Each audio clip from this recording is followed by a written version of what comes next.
Good to go. Right here on the Gold Coast with Justis Huni. Justice, it's a big event to be a part of. You must be excited for this one. Yeah, man, I'm pumped. To be on a card this big, I'm just grateful to be the co-main event.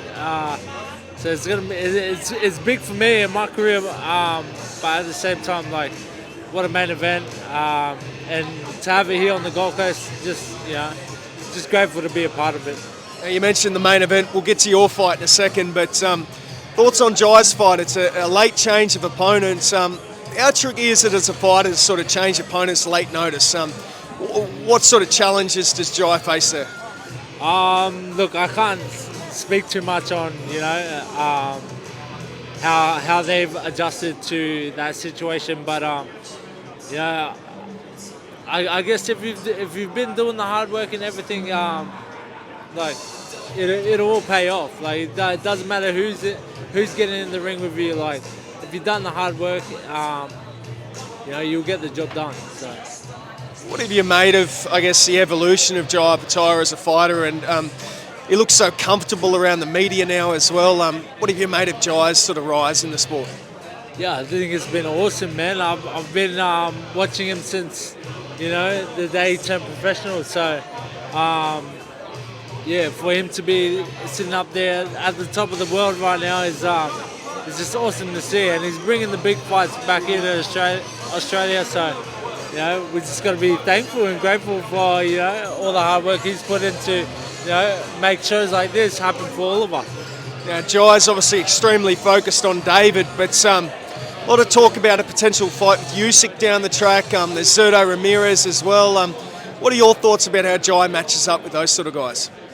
Look, I believe Jai can handle anyone in the world right now, man. He's a different beast, and he takes it to a new level every time. So, it's going to be good to see where he goes after this. But like he said in that Q&A, he's got to take care of the job at hand, and that's January 8th, next Wednesday, against David Naika.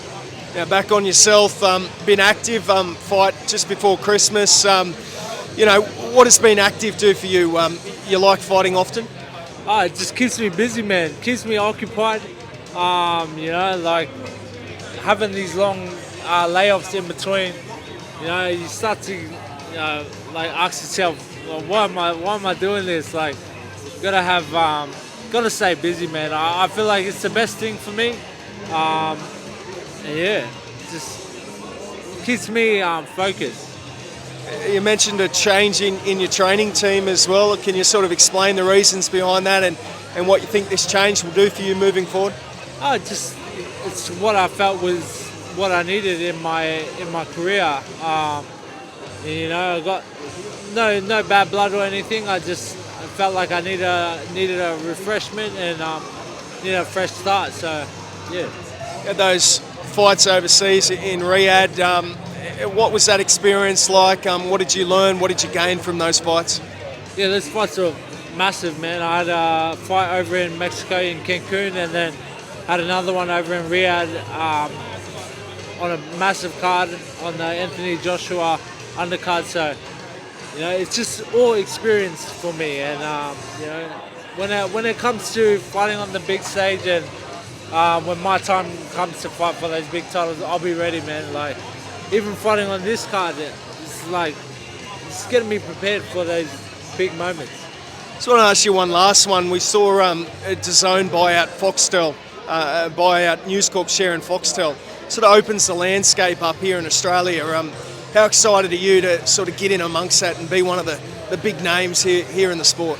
Yeah, it's awesome, man. Like, I might not be that big right now, but just look at Jai. Like, you got to work for it, and I believe my time is coming. I just got to continue taking these fights and coming away with good performances and good wins. Really appreciate it, man. Good luck. Cheers, bro. Thank you.